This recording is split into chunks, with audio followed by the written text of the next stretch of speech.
Hello বন্ধুরা, আজ আমরা দেখতে চলেছি 2019 সালে রিলিজ হওয়া একটি অসাধারণ মুভি যার নাম ওয়াটার মনস্টার। এটি মূলত একটি অ্যাকশন থ্রিলার মুভি যেখানে এমন এক ভয়ঙ্কর দানবকে দেখানো হয়েছে যে কিনা গ্রামের সকল সাধারণ মানুষদের মেরে ফেলতে থাকে। এই মানুষ খেকো ভয়ঙ্কর দানবের কারণে গ্রামের সকল মানুষদের জন্য রাতের ঘুমই হারাম হয়ে যায়। প্রতিদিনই গ্রামের কেউ না কেউ নিখোঁজ হয়ে যায়। আর ঠিক তখনই সেই গ্রামে অনেক সাহসী একটি ছেলে এসে হাজির হয় আর সে সবাইকে বলে সে ওই দানবটাকে মেরে ফেলতে পারবে। কিন্তু সেই দানবের শক্তি ছিল এতটাই বেশি যে তার সাথে কোনো মানুষই পেরে ওঠে না। এত শক্তিশালী দানবকে মেরে ছেলেটি কি পারবে পুরো গ্রামবাসীকে রক্ষা করতে, নাকি দানবটির হাতেই সবাই মারা যাবে? সেটাই দেখবো আমরা এই মুভিটিতে। তাহলে চলুন ঘুরে আসি মানুষ আর দানবের এক ভয়ঙ্কর লড়াইয়ের গল্প থেকে।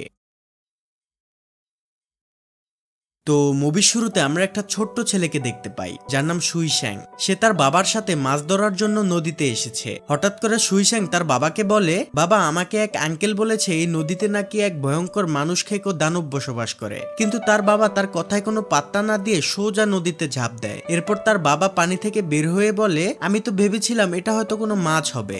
কথা বলে সে আবারও নৌকায় উঠে পড়ে। ঠিক তখনই তারা নদীর মধ্যে ভয়ানক কিছু একটার উপস্থিতি টের পায় আর মুহূর্তের মধ্যে কিছু একটা তাদের নৌকাটাকে পুরো উল্টে ফেলে। এতে করে নিয়ন্ত্রণ হারিয়ে সুইশ্যাং এর বাবা পানিতে পড়ে যায়। ঠিক তখনই সুইশ্যাং দেখতে পায় তার বাবাকে ভয়ঙ্কর একটা দানব পানির নিচে টেনে নিয়ে যায় এবং তার চোখের সামনেই সেই দানবটি তার বাবাকে মেরে ফেলে। সুইশ্যাং তার বাবাকে হারিয়ে কান্নায় ভেঙে পড়ে আর সে অনেক জোরে জোরে চিৎকার করতে থাকে। যাই হোক, এরপর সিন শিফট হলে আমরা দেখতে পাই সুইশ্যাং এখন অনেক বড় হয়ে গিয়েছে আর এখনো সে মাঝে মাঝে স্বপ্নের মধ্যে সেই ছোটবেলার দৃশ্যটা দেখতে পায়। যাই হোক, এরপর তার সব থেকে প্রিয় বন্ধু যে কিনা একটু মেন্টালি ডিস্টার্ব ছিল সে তাকে ঘুম থেকে ডেকে তুলে আর সে তাকে বলে, আমি সেই কখন থেকে তোমাকে জাগানোর চেষ্টা করছি কিন্তু তুমি উঠছই না। যাই হোক, এরপর তারা দুজনে বাইরে ঘুরতে চলে যায়। তারা দুজন গ্রামে এমনিতেই ঘোরাঘুরি করতে থাকে আর গ্রামের সবার খোঁজ খবর নিতে থাকে। যাই হোক, এরপর সুইশ্যাং তার গার্লফ্রেন্ডের সাথে দেখা করতে যায় যার নাম শিয়াংলং। সুইশ্যাং শিয়াংলংকে একটি সুন্দর নৌকা উপহার দিয়ে বলে,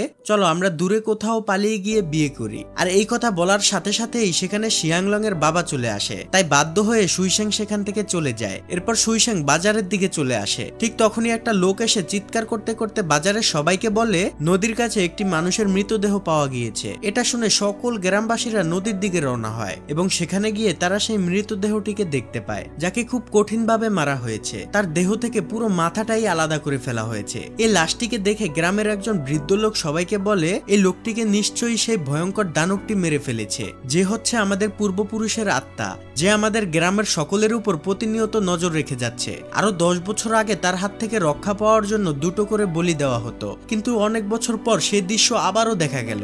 এর মানে হচ্ছে আমাদের পুনরায় আবার নতুন করে বলি দিতে হবে। একথা শুনে শিয়াংলং এর বাবা বৃদ্ধ লোকটিকে বলে, এই লোকটি সম্পূর্ণরূপে পাগল হয়ে গিয়েছে। সবাই নিজের প্রাণকে খুবই ভালোবাসে, তাই কেউই বলি দিতে রাজি হবে না। আর এই বলি দেওয়ার কথা শুনে সবাই সেখান থেকে ভয় পেয়ে চলে যায়। যাই হোক, এরপর সুইশ্যাং তার গার্লফ্রেন্ড শিয়াংলং এর কাছে এসে বলে, তুমি ভুলেও ওই নদীর পারে কাপড় কাচতে যাবে না, কারণ সেখানে ওই মানুষ খেকো দানবটি প্রতিনিয়ত ঘুরে বেড়াচ্ছে। একথা বলে সুইশ্যাং সেখান থেকে চলে যায়। এরপর শিয়াংলং এর বাবা শিয়াংলং এর কাছে এসে তাকে বলে, তোমার ভাই কোথায় গিয়েছে, যাও জলদি করে তোমার ভাইকে খুঁজে নিয়ে আসো। এরপর শিয়াংলং তার বাবার কথা অনুযায়ী তার ভাইকে খুঁজতে খুঁজতে নদীর কাছে চলে আসে, কিন্তু অনেকক্ষণ খোঁজাখুঁজি করার পরও সে তার ভাইকে খুঁজে পায় না। এটা শুনে গ্রামের সবাই মিলে শিয়াংলং এর ভাইকে খোঁজার জন্য নদীর পাড়ে চলে আসে। অনেকক্ষণ খোঁজাখুঁজি করার পর তারা দূর থেকে দেখতে পায় শিয়াংলং এর ভাইয়ের লাশ নদীতে ভেসে উঠেছে। আর এমন কঠিন মৃত্যু দেখে গ্রামবাসীরা সবাই ভয় পেয়ে যায়। শিয়াংলং তার ভাইয়ের এমন মৃতদেহ দেখে সেখানেই অজ্ঞান হয়ে যায়। যাই হোক, এর পরের দিন আমরা সেই বৃদ্ধ লোকটিকে আবারও দেখতে পাই যে কিনা একটি মূর্তির সামনে বসে পূজা করছে।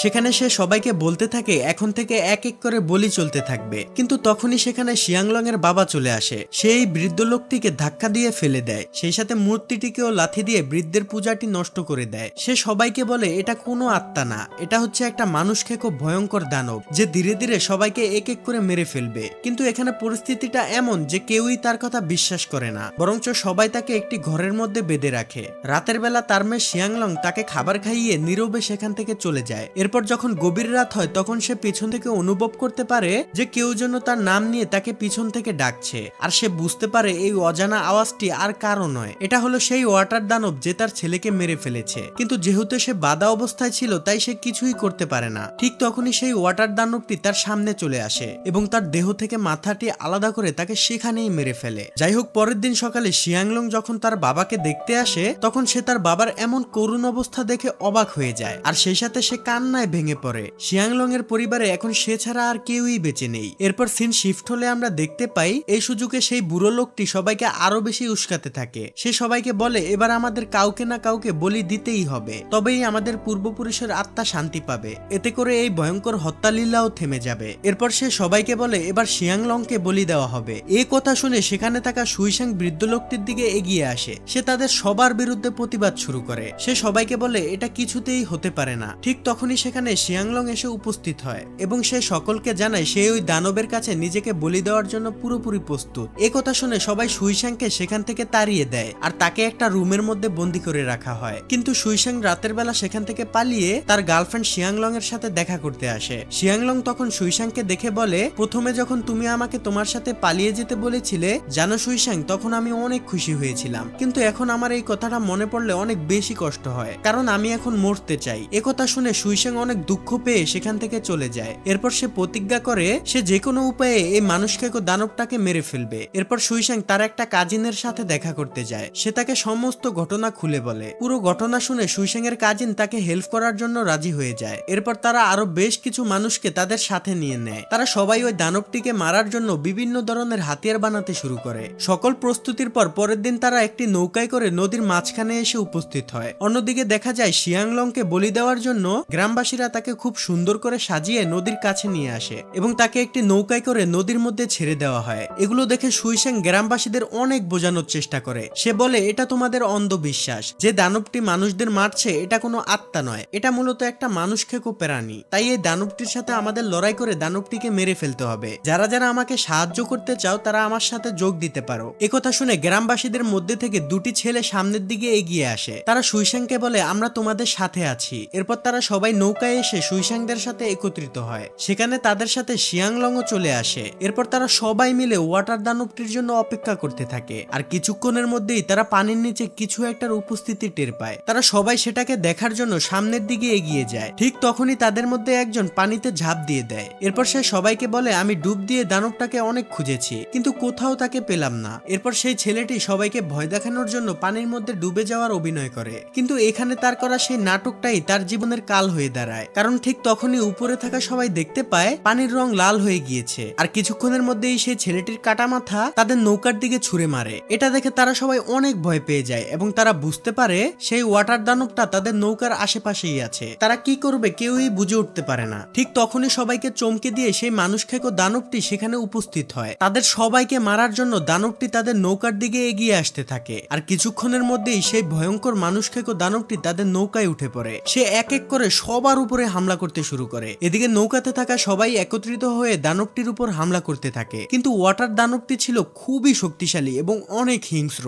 তার দিকে ছুঁড়ে মারা প্রত্যেকটি হাতিয়ারের আঘাত থেকে সে কৌশলে বেঁচে যায় আর সুযোগ মতো এক এক করে তাদের সবার উপরে হামলা করতে থাকে। সে যাকেই ধরে তার অবস্থা পুরো খারাপ করে ফেলে। এরপর সুইসাংরা কোনো উপায় দেখতে না পেয়ে সবাই মিলে একত্রিত হয়ে সেই দানবের উপর হামলা করতে থাকে। অনেকক্ষণ লড়াই করার পর তারা দানবটিকে একটি জালের মধ্যে বন্দী করে ফেলে, কিন্তু দানবটির শক্তি এতটাই বেশি ছিল যে সে জাল ছিঁড়ে আবারও পানির মধ্যে চলে যায় আর মুহূর্তের মধ্যেই সে সেখান থেকে পালিয়ে যায়। নৌকাতে থাকা সবাই বুঝতে পারে এই দানবটি এত সহজে তাদের ছেড়ে দিবে না, সে নিশ্চয়ই তাদের সবাইকে মারার জন্য আবারও ফিরে আসবে। যাই হোক, এরপর রাতের বেলা দেখা যায় তাদের মধ্যে থাকা একজন অনেকটা ঘাবড়ে যায়, তাই সে সিদ্ধান্ত নেয় সে এখান থেকে বাড়িতে চলে যাবে। এরপর সে নৌকা থেকে নেমে একাই বাড়ির উদ্দেশ্যে রওনা হয়, কিন্তু তার বাড়িতে ফেরার রাস্তাটা ছিল একদমই নিরিবিলি বন জঙ্গলের মধ্যে দিয়ে। সে ভয়ে ভয়ে সেই অন্ধকার নিরিবিলি জঙ্গল থেকে বাড়িতে যেতে শুরু করে, কিন্তু হঠাৎ করেই সে বুঝতে পারে তার আশেপাশে কিছু একটা রয়েছে আর তার সেই সন্দেহ একদম সঠিক হয়, কারণ সত্যি সত্যি সেখানে সেই ওয়াটার দানবটি চলে এসেছে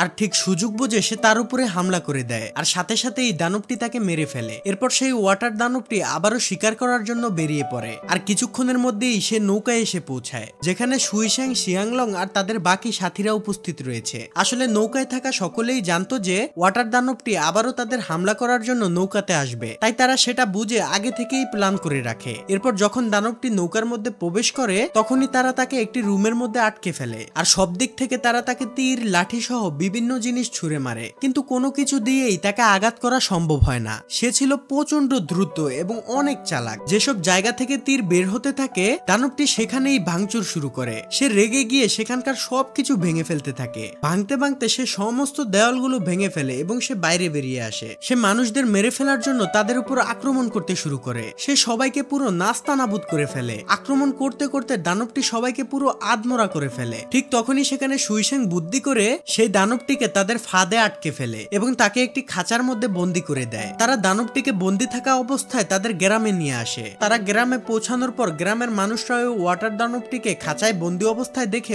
অনেক অবাক হয় এবং সেই সাথে তারা অনেক খুশি হয়ে যায়। তারা সবাই মিলে সিদ্ধান্ত নেয় পরের দিন সকালবেলায় এই দানবটিকে আগুনে জ্বালিয়ে মেরে ফেলবে। যখন সেখানে এমন কথাবার্তা চলছিল তখন সেই বৃদ্ধ লোকটি সেখানে এসে উপস্থিত হয়। সে দানবটিকে তার চোখের সামনে দেখেও বিশ্বাস করে না। সে সবাইকে চিৎকার করে বলতে থাকে এই সবকিছুই তাদের পূর্বপুরুষদের অখুশি হওয়া আত্মার কারণেই হচ্ছে। কিন্তু তখন তার কথা গ্রামবাসীরা কেউই বিশ্বাস করে না, কারণ এখন সবাই ওয়াটার দানবটিকে বন্দি থাকা অবস্থায় দেখে খুবই আনন্দিত। এরপর সেই রাতে তারা গ্রামে অনেক বড় সড়ো একটি পার্টির আয়োজন করে আর সেখানে তারা সবাই মিলে অনেক এনজয় করতে থাকে। অন্যদিকে আমরা সুইসেং আর তার গার্লফ্রেন্ড শিয়াংলংকে একসাথে দেখতে পাই, যারা কিনা একটি রুমের মধ্যে টাইম স্পেন্ড করছে। মাত্র কয়েকদিনে তাদের জীবনে কত কিছুই না হয়ে গেল। শিয়াংলং এখন পৃথিবীতে সম্পূর্ণভাবে একা আর তারা আপন বলতে কেউই নেই। তাই শিয়াংলং সিদ্ধান্ত নেয় এখন থেকে তারা একসাথে থাকবে। সুইসেং ও তার গার্লফ্রেন্ডকে বলে হ্যাঁ এখন থেকে আমরা তিনজন একসাথে থাকবো, আমি, তুমি এবং আমার সব থেকে প্রিয় বন্ধুটি যাকে আমি খুব বেশি ভালোবাসি। যাই হোক, রাতে যখন তারা সবাই ঘুমিয়ে পড়ে তখন আমরা দেখতে পাই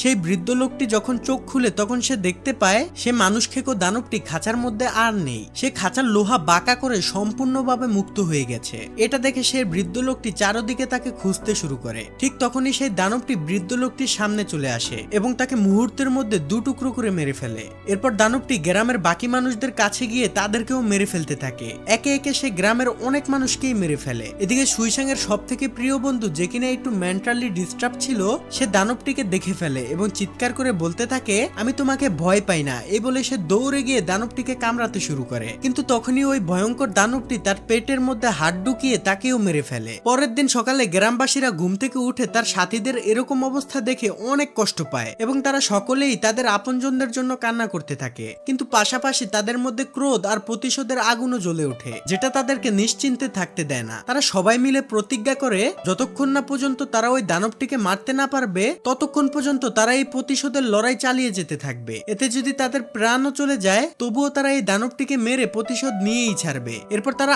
আরো একবারের জন্য নৌকা নিয়ে নদীর মাঝখানে চলে যায় আর দানবটিকে মারার জন্য তারা হাতিয়ার নিয়ে প্রস্তুতি নিতে থাকে। সুইসেং নৌকা থেকে নেমে একটি ভেলায় করে একটু দূরে অবস্থান নেয় এবং সেই দানবটির আসার জন্য অপেক্ষা করতে থাকে। এরপর যখনই সে পানির মধ্যে সেই দানবটির উপস্থিতি টের পায় তখনই সে পানির মধ্যে ঝাঁপ দেয়। সে পানির মধ্যে সেই দানবটিকে চারদিকে খুঁজতে থাকে আর কিছুক্ষণের মধ্যেই সে দানবটিকে তার চোখের সামনে দেখতে পায় আর সাথে সাথে তাদের দুজনের মধ্যে অনেক হাড্ডাহাড্ডি লড়াই শুরু হয়। এখানে যেহেতু দানবটি সুইসেং এর তুলনায় অনেক বেশি শক্তিশালী ছিল তাই সে সুইসেংকে এক ধাক্কা দিয়ে আবারও নৌকাতে ফেরত পাঠায়, কিন্তু তারপরেও সেই দানবটি তার পিছু ছাড়ে না। দানবটি সুইসেং এর পিছু করতে করতে নৌকায় এসে হাজির হয়। যখনই দানবটি নৌকায় এসে পৌঁছায় তখনই বাকি যোদ্ধারা দানবটির উপর আক্রমণ করতে শুরু করে আর দানবটিও ধীরে ধীরে সবাইকে মারতে শুরু করে। সুইসেং দানবটির বুকে একটি তীর ছুঁড়ে মারে। তীরটি দানবের শরীরে ঢুকে যাওয়ার পর সে কিছুটা দুর্বল হয়ে পড়ে। পাশাপাশি সুইসেং ও দানবটির সাথে লড়াই করে অনেকটা অসুস্থ হয়ে যায়। এদিকে এই দানবটির এখন একমাত্র টার্গেট হচ্ছে সুইসেং। দানবটি যে কোনো মূল্যেই সুইসেংকে মারতে চায়। সে যখনই সুইসেংকে মারতে যাবে তখনই সুইসেং এর বাকি সদস্যরা সুইসেংকে বাঁচাতে দানবটিকে আটকাতে শুরু করে। তারা এক একজন দানবটিকে চাকু এবং বিভিন্ন অস্ত্র শস্ত্র দিয়ে আঘাত করতে থাকে, কিন্তু দানবটা এতটাই শক্তিশালী ছিল যে সে সবাইকে পরাজিত করে তাদেরকে সেখানেই মেরে ফেলে। আর এসব দেখে সুইসেং অনেক কষ্ট পায় আর তার ভিতরের প্রতিহিংসার আগুন আরো বেড়ে যায়। এখন শুধু সুইসেং আর তার গার্লফ্রেন্ড শিয়াংলংই বেঁচে আছে। এরপর দানবটি যখন শিয়াংলংকে মারার জন্য এগিয়ে যায় ঠিক তখনই সুইসেং আবারও দানবটির সাথে লড়াই করতে শুরু করে। সে দানবটিকে নিচে ফেলে তার শরীরে অনবরত চাকু দিয়ে এলোপাতারি আঘাত করতে থাকে। এক পর্যায়ে সুইসেং দানবটির দুই চোখের মধ্যে চাকু ঢুকিয়ে দেয়। চোখের ব্যথার যন্ত্রণায় দানবটি কাতরাতে থাকে এবং প্রচন্ড লাফালাফি করতে থাকে, কিন্তু এত কিছুর পরেও দানবটা মারা যায় না। সে সুইসেংকে নিয়ে সোজা পানির মধ্যে ঝাঁপ দেয়। এখানে আমরা দেখতে পাই নৌকাতে থাকা সমস্ত মানুষ মারা গিয়েছে, শুধুমাত্র সুইসেং এবং তার গার্লফ্রেন্ড শিয়াংলংই বেঁচে আছে। দানবটির সুইসেংকে নিয়ে পানির মধ্যে ঝাঁপ দেওয়া দেখে শিয়াংলং অনেক ভয় পেয়ে যায়। সে ভাবে দানবটি হয়তো সুইসেংকেও মেরে ফেলবে। ঠিক তখনই হঠাৎ করে পানির মধ্যে থেকে দানবটির মাথা ভেসে উঠে। এটা দেখে শিয়াংলং অনেক ভয় পেয়ে যায়। সে ভেবে নেয় তার ভালোবাসার মানুষ আর বেঁচে নেই, এবার হয়তো দানবটা তাকেও মেরে ফেলবে। এটা ভেবে সে অনেক কান্না করতে থাকে। ঠিক তখনই আমরা দেখতে পাই এটা ছিল দানবটির কাটা মাথা, যেটা সুইসাং তার হাত দিয়ে উপরের দিকে ধরে রেখেছে। তার মানে সুইসাং দানবটিকে পুরোপুরি মেরে ফেলেছে। এরপর সুইসাং পানি থেকে নৌকায় এসে উপস্থিত হয়। শিয়াংলং তার ভালোবাসাকে ফিরে পেয়ে অনেক খুশি হয়। এরপর তারা একে অপরকে জড়িয়ে ধরে। ওই ওয়াটার দানবটির সাথে সাথে তাদের প্রিয় বন্ধুগুলো সবাই মারা যায়। সুইসাং আর শিয়াংলং তাদের সবার কথা মনে করতে থাকে। আর এখানেই এই মুভিটি শেষ হয়ে যায়। তো গল্পটি ভালো লাগলে একটি লাইক করতে পারেন এবং কমেন্টে নিজের মতামতটা জানিয়ে যেতে পারেন। আল্লাহ হাফেজ।